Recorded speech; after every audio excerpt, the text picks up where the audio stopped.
বাংলাদেশের সবচেয়ে বড় ধর্মীয় শিক্ষা প্রতিষ্ঠান হাটহাজারী মাদ্রাসার ঠিক কোল ঘেঁষে একটা মন্দির, আমি সেই মাদ্রাসার ছাত্র। এত প্রাচীন এই মন্দির এবং মাদ্রাসাও প্রাচীন, শতবর্ষী মাদ্রাসা এবং প্রাচীন মন্দির। কেউ বলতে পারবে না যে মাদ্রাসার হাজার হাজার ছাত্রের কেউ কোনোদিন একটা ঢিল সেই মন্দিরে নিক্ষেপ করেছেন অথবা মসজিদ থেকে পাল্টা এরকম কিছু হয়েছে, কেউ বলতে পারবে না। বাংলাদেশের মানুষের সাম্প্রদায়িক সম্প্রীতির যে উদ্যম দৃষ্টান্ত, পৃথিবীর অনেক উন্নত দেশেও সে দৃষ্টান্ত নাই। এটা আমরা কোত্থেকে পেয়েছি? ইসলাম থেকে পেয়েছি। আমাদের সংখ্যালঘু ভাই বোনদের প্রতি সদাচরণ করতে আমাদের ইসলাম বলে, ভালো মুসলিম হওয়ার প্রয়োজনে আমাদের এটা করতে হচ্ছে। অথবা আমরা যত বেশি ভালো মুসলিম হতে পারবো, আমাদের সংখ্যালঘু ভাই বোনরাও তত নিরাপদে থাকবেন।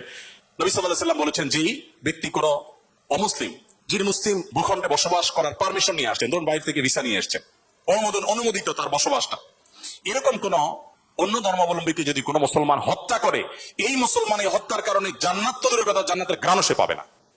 মানুষটা কিন্তু অন্য ধর্মই। নবী সাল্লাল্লাহু আলাইহি ওয়াসাল্লাম একটা ইহুদির লাশ নিয়ে যাওয়া হচ্ছিল, তিনি সম্মান প্রদর্শন করলেন। সাহাবীরা বললেন, ইয়া রাসূলুল্লাহ, ইহুদির লাশ আপনি সম্মান প্রদর্শন করছেন? নবী সাল্লাল্লাহু আলাইহি ওয়াসাল্লাম বলেছেন, আলাইসাত নাফসা, সে কি মানুষ না? লোকটা ইহুদি হতে পারে কিন্তু তিনি মানুষ না। আব্দুল্লাহ ইবনে ওমর রাদিয়াল্লাহু তাআলার বাসায় ছাগল জবে হয়েছে, তিনি বাহির থেকে এসে জিজ্ঞাসা করলেন, আহাদাইতুম লিজানাল ইহুদি, আমাদের ইহুদি প্রতিবেশী বাসায় গোশত পাঠিয়েছো? বাসার লোকজন বলল, না তো। তখন তিনি বললেন, আল্লাহ রাসূল সাল্লাল্লাহু আলাইহি ওয়াসাল্লাম প্রতিবেশীর অধিকার নিয়ে এত কথা বলেছেন যে নিজের সম্পদে তাদের হিস্সা আল্লাহ তাআলা নির্ধারণ করে দেওয়ার উপক্রম হয়েছিল, আর তোমরা কেন প্রতিবেশী বাসায় খাবার পাঠাওনি? আমাদেরকে আরো ডেভেলপ করতে হবে। আমাদের আশেপাশে কোন হিন্দু বসবাস করেন, আপনার পাশের ফ্ল্যাটে, পাশের বাড়িতে, আপনি কয়দিন তার বাসায় খাবার পাঠিয়েছেন, গিফট পাঠিয়েছেন? অথচ ইসলাম কিন্তু সেই নির্দেশ আমাদেরকে করে। যাই হোক, নবী করিম সাল্লাল্লাহু আলাইহি ওয়াসাল্লাম চতুষ্পদ জন্তু, পশু পাখির প্রতি তার যে দয়া ছিল, তারা দুর্বল, তারা অসহায়, তাদের পক্ষে নবী সাল্লাল্লাহু আলাইহি ওয়াসাল্লামের যে অবস্থান ছিল, একবার আপনারা জানেন বিখ্যাত হাদিস, নবী সাল্লাল্লাহু আলাইহি ওয়াসাল্লাম বলেছেন যে অনেক আগের একটি ঘটনা, এক লোক তিনি যাচ্ছিলেন কোথাও পানি পান করার জন্য, কোন একটা কুয়াতে তিনি নেমেছেন, উঠে দেখতে পেলেন একটি কুকুর পিপাসায় সেরকম অসফস করছে। তখন তিনি তার পোশাক খুলে পানিতে চুবিয়ে, সে পানির চিবিয়ে ওই কুকুরকে খাওয়ালেন। এই হাদিসটি দুই রকম আছে, একজন পুরুষের ক্ষেত্রে আছে, তিনি তার পায়ের মোজা খুলেছেন, একজন নারীর কথা আছে, তিনি তার ওড়না খুলে এই কাজটি করেছেন। ওই নারী ব্যভিচারিণী হওয়া সত্ত্বেও আল্লাহ তাআলা একটি প্রাণীর প্রতি এই ভালোবাসা, এই সম্প্রীতি দেখাবার জন্য তাকে মাফ এবং নাজাত দিয়ে দিয়েছেন। নবী সাল্লাল্লাহু আলাইহি ওয়াসাল্লাম বলেছেন যে এর বিপরীতে একজন নারী, আপনারা সেটাও শুনেছেন অনেকে, যে একটি ইবাদত গুজার একজন নারী একটি বিড়ালকে বেঁধে রেখেছিলেন, এবং সেই বিড়ালকে বেঁধে রাখতে রাখতে এক পর্যায়ে না খেয়ে বিড়ালটি মারা গেছে, তাকে খাদ্য দেননি। শুধুমাত্র এই কারণে তিনি ইবাদত গুজার হওয়া সত্ত্বেও আল্লাহ তাআলা ওই নারীকে জাহান্নামী হিসেবে ঘোষণা করেছেন, শুধু একটা প্রাণীর জীবনের প্রতি এই হেয়ালিপনা করার জন্য। এখন প্রাণী তো দূরের কথা, মানুষের জীবন আমরা শেষ করে ফেলছি নির্দয় ভাবে। নবী করিম সাল্লাল্লাহু আলাইহি ওয়াসাল্লামের আরো হাদিস আমরা জানি, একটা পাখির দুটি বাচ্চাকে কেউ একজন ধরে নিয়ে গেলেন। নবী আলাইহিস সালাম যখন দেখলেন এই কাজটি কেউ করেছে, তখন বললেন যে কে কাজটি করেছো? তখন নবী করিম সাল্লাল্লাহু আলাইহি ওয়াসাল্লাম তাকে ডেকে বললেন, যাও, এই যে পাখি, মা পাখিটা সে ছটফট করছে, আমি দেখতে পাচ্ছি, এই বাচ্চাগুলোকে সেখানে রেখে আসো, এটা তোমার জন্য জায়েজ নেই, মা পাখির বাচ্চাগুলোকে তুমি ছিনিয়ে আনবে জাস্ট তোমার বিনোদনের জন্য।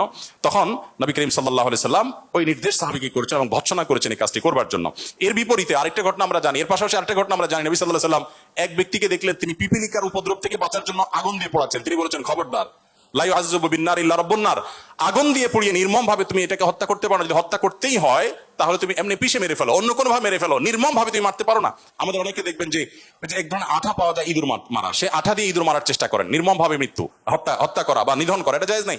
সে আপনাকে উপদ্রব করে, আপনি হত্যা করতে পারেন, কিন্তু নির্মম ভাবে হত্যা করবার বা হত্যাকে আপনি এনজয় করবেন, এই অধিকার আপনাকে ইসলাম দেয়নি।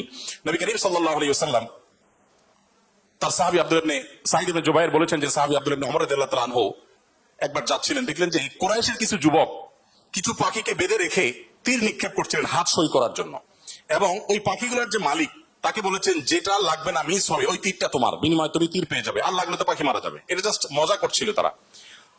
দেখেন, আল্লাহ নবী সাল্লাল্লাহু আলাইহি ওয়াসাল্লামের সাহাবী আব্দুল্লাহ ইবনে ওমর যখন এসেছেন, জাস্ট তাকে দেখেছে, দেখার সাথে সাথে দৌড়ে পালিয়ে গেছে তারা, ওই যুবকরা, কারণ জানেন যে নবী সাল্লাল্লাহু আলাইহি ওয়াসাল্লামের সাহাবী কোন প্রাণীর প্রতি নির্মমতাকে সহ্য করবেন না, চলে গেছে তারা। তখন এবার আব্দুল্লাহ ইবনে ওমর রাদিয়াল্লাহু তাআলা আনহু বলেছেন, আল্লাহ লানত এবং অভিশাপ নাজিল হয় ওই মানুষগুলোর প্রতি যারা কোন প্রাণীকে এরকম বিনোদনের জন্য জাস্ট তীর মেরে, গুলি মেরে বিভিন্ন ভাবে লক্ষ্যবস্তু তাদেরকে বানায়। নবী করিম সাল্লাল্লাহু আলাইহি ওয়াসাল্লামের জীবনের বহু ঘটনা আছে, আমরা বলে শেষ করতে পারবো না, আমি একেবারে শেষের দিকে চলে আসছি। একবার নবী করিম সাল্লাল্লাহু আলাইহি ওয়াসাল্লাম একটি ওট দেখতে পেলেন, খুব ক্ষীণকায়, জীর্ণশীর্ণ, দুর্বল, এবং তার চোখে পানি। নবী সাল্লাল্লাহু আলাইহি ওয়াসাল্লাম তার শরীরের উপরে খুব আলতো করে হাত বুলিয়ে দিলেন। তখন সেই ওটের আচরণ দেখে বর্ণনাকারী সাহাবী বলছেন, মনে হচ্ছিল সে অনেকটা প্রশান্ত অনুভব করেছে। তখন তিনি ওটের মালিককে ডেকে বললেন যে এই ওটকে তুমি কেন ভালো করে খাবার দাবার দাও না, তারপর তার ব্যাপারে তুমি আল্লাহকে কেন ভয় করো? নবী সাল্লাল্লাহু আলাইহি ওয়াসাল্লাম তাকে সতর্ক করলেন। ঠিক একইভাবে নবী সাল্লাল্লাহু আলাইহি ওয়াসাল্লাম ঐতিহাসিক একটি হাদিস সহিহ মুসলিম বর্ণিত, তিনি বলেছেন, ইন্নাল্লাহা কাতাবাল ইহসানা আলা কুল্লি শাই ফাইদা কাতালতুম ফাহসিনুল কিতলা ওয়া ইযা যাবাহতুম ফাহসিনুজ যিবহা। যদি কেউ কোন প্রাণীকে জবাই করতে হয়, জবাই করে খেতে হয়, আল্লাহ তার জন্য হালাল করেছেন, সেও যেন নির্মম ভাবে জবাই না করে। এই জন্য ছুরি যেন ভালো করে ধার দিয়ে নেয়, যাতে করে পশুর প্রতি নির্মমতা করতে করতে ধীরে ধীরে তাকে যেন হত্যা করতে না হয়। এমনকি কোন মানুষকে যদি মৃত্যুদণ্ড দিতে হয়, তাকেও যেন নির্মম ভাবে হত্যা না করা হয়। প্রয়োজনে তাকে যদি মৃত্যুদণ্ড দিতে হয়, এমনকি রণাঙ্গনে যদি শত্রুপক্ষ হয়, নির্মম ভাবে তার অঙ্গ প্রত্যঙ্গ কেটে টুকরা টুকরা করবেন। এই নির্মমতা করার অনুমতি ইসলাম আপনাকে দেয়নি। আপনাকে মানুষ হতে বলেছে ইসলাম।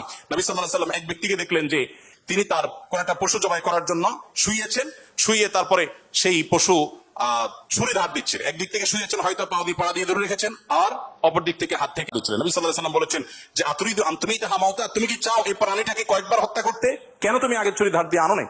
নবী করিম সাল্লাল্লাহু আলাইহি ওয়াসাল্লাম একটি গাধার পাড় দিয়ে যাচ্ছিলেন, দেখতে পেলেন যে গাধাটার উপরে কেউ ছেক দিয়েছে, কোন লোহা তো হাতে দাগ দিয়ে ছেক দিয়েছে, ক্ষত বিক্ষত হয়েছে। নবী সাল্লাল্লাহু আলাইহি ওয়াসাল্লাম বলেছেন, লাআনাল্লাহু আল্লাযী ওয়াসামা, যে ব্যক্তি গাধাটাকে ছেক দিয়েছে, আল্লাহর লানত, আল্লাহর রহমত থেকে সে বঞ্চিত হয়ে অভিশাপ তার উপরে নাজিল হবে। নবী করিম সাল্লাল্লাহু আলাইহি ওয়াসাল্লাম এক ব্যক্তিকে দেখলেন যে তিনি বলছেন, হে আল্লাহর রাসূল, আমি যখন ছাগল জবাই করি তখন আমি যাতে অপ্রয়োজনীয় কষ্ট দিতে না হয়, নির্মমতা করতে না হয়, সেদিকটা খেয়াল করে। নবী সাল্লাল্লাহু আলাইহি ওয়াসাল্লাম বলেছেন, রাহিমাকুল্লাহ, তুমি যদি ছাগলের প্রতি দয়া পরবশ হও, আল্লাহ তাআলা তোমার প্রতি দয়া পরবশ হবেন। ভাই আমার, এমনকি তৃণলতা গাছপালা এগুলো প্রয়োজন ছাড়া যদি কেউ কাটে, নবী সাল্লাল্লাহু আলাইহি ওয়াসাল্লাম বলেছেন ওই ব্যক্তির মাথায় আল্লাহ তাআলা জাহান্নামের আগুন নিক্ষেপ করেন। প্রয়োজন ছাড়া যদি বৃক্ষ নিধন করে কেউ। আমি তো সারা দিয়ে সারা রাত বলি, হয়তো নবী সাল্লাল্লাহু আলাইহি ওয়াসাল্লাম দুর্বলদের অধিকার আদায়ের জন্য কি করেছেন, শুধু কথা বলেননি, কি করেছেন সেগুলো বলে হয়তো শেষ করা যাবে না। আমাদের সময় অনেক আগেই শেষ হয়ে গেছে। আমি শুধুমাত্র শেষের দিকে আসছি এবং বলতে চাই, আজকে যে জায়গায় আমি দাঁড়িয়ে কথা বলছি, এই বিশ্ববিদ্যালয় সহ বহু বিশ্ববিদ্যালয়, বিশেষ করে পাবলিক বিশ্ববিদ্যালয়গুলো, যেগুলো মেধাবীদের, দেশের সবচেয়ে বড় বড় ভালো মেধাবীদের সবচেয়ে বড় বিচরণ ক্ষেত্র, এই জায়গা থেকে আমাদের আনন্দের ওখানে অনেক ইতিহাস যেমন রচিত হয়েছে, দুই একটি দুঃখের এবং বেদনার ঘটনাও এখানে ঘটতো। তোমাদের থেকে একটি হলো র্যাগিং এর ঘটনা। নতুন একজন শিক্ষার্থী, যেখানে পুরাতন শিক্ষার্থী বা বড় ভাইদের কাছে, সিনিয়রদের কাছে স্নেহ ভালোবাসা পাওয়ার কথা, র্যাগিং এর নামে তাকে অপমানিত করা, অপদস্থ করা, তাকে হ্যারাসমেন্ট করা, তাকে অপমান অপদস্থ করে পশুর মতো বুড়ো আনন্দে মেতে ওঠা, এটা আমাদের দেশের অনেক শিক্ষা প্রতিষ্ঠানের একটি অঘোষিত কালচারে পরিণত হয়েছিল।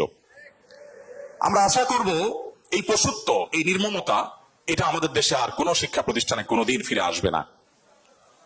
আমরা সবাই যদি দায়িত্বশীল হই, আমরা সবাই যদি মানুষ হই, ভালো মুসলমান হতে হলে ভালো মানুষ আমাদেরকে হতে হবে। আমরা যদি ভালো মানুষ হই, তাহলে আমাদের দ্বারা এরকম ঘটনা কখনো ঘটতে পারে না। একজন মানুষের কষ্ট কারণ আনন্দের কারণ হতে পারে না। নবী করিম সাল্লাল্লাহু আলাইহি ওয়াসাল্লাম বলেছেন, যে ব্যক্তি কোনো ছোটদের প্রতি স্নেহ করে না, ভালোবাসে না, সে আমার উম্মত না।